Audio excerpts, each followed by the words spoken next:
오늘 미국 증시는 전반적으로 하락 마감했습니다.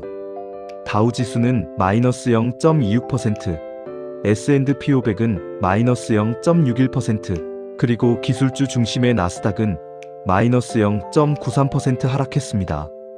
이번 하락은 단순한 차익 실현이라기보다는 유가 상승, 인플레이션 우려, 그리고 경제 성장 둔화 신호가 동시에 시장에 반영된 결과로 해석됩니다. 가장 큰 변수는 역시 중동 전쟁과 유가 상승입니다.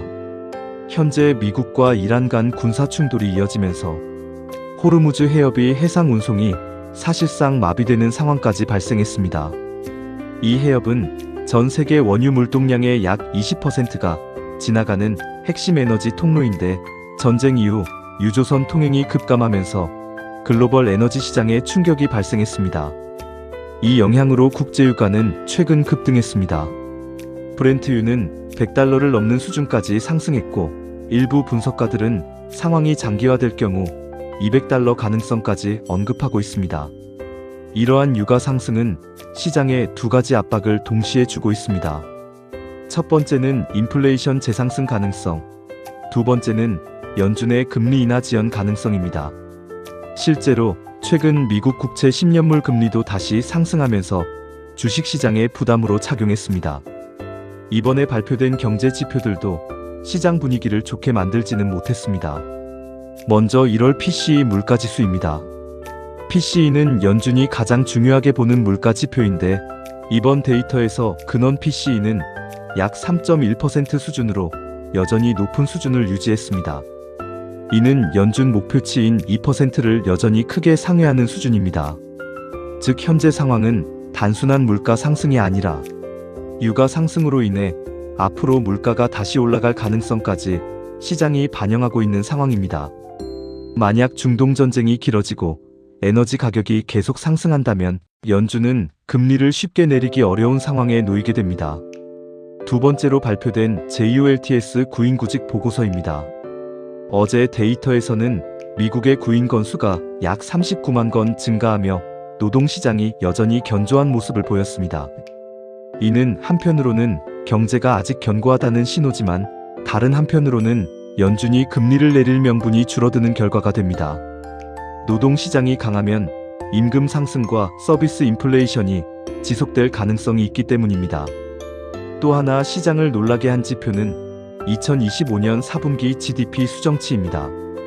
미국 상무부는 4분기 GDP 성장률을 1.4%에서 0.7%로 크게 하향 수정했습니다. 이는 직전 분기 4.4% 성장과 비교하면 상당한 둔화입니다. 소비와 기업 투자 모두 예상보다 약했고 정부 지출도 감소하면서 성장률이 크게 떨어졌습니다. 이렇게 되면 현재 미국 경제는 매우 애매한 상황에 놓이게 됩니다. 경제 성장률은 둔화되고 있지만 물가는 여전히 높은 상태입니다. 여기에 중동 전쟁으로 인한 에너지 가격 상승까지 겹치면 성장 둔화 인플레이션 상승, 즉 일종의 스태그플레이션 가능성까지 시장에서 언급되기 시작했습니다. 이 때문에 투자자들은 현재 연준의 선택지를 두 가지로 보고 있습니다. 첫 번째는 물가를 잡기 위해 금리를 유지하거나 추가 긴축을 유지하는 시나리오입니다. 두 번째는 경제 둔화가 심해질 경우 결국 금리 인하 압박이 커지는 시나리오입니다. 지금 시장은 이 두 가지 사이에서 방향을 찾지 못하고 높은 변동성 장세가 이어지고 있습니다.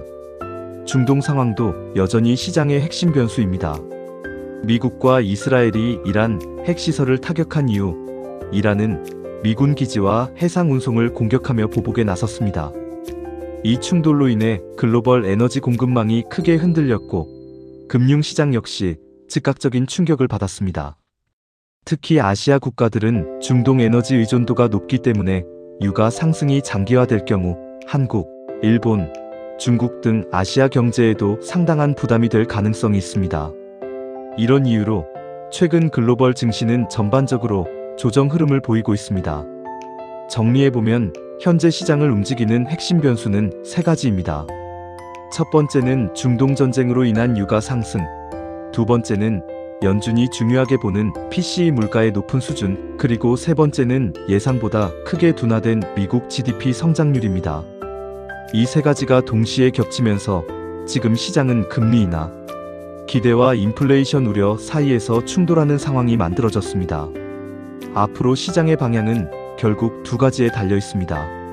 하나는 유가가 어디까지 올라가는지, 그리고 두 번째는 연준이 언제 금리 인하 신호를 줄 것인지입니다.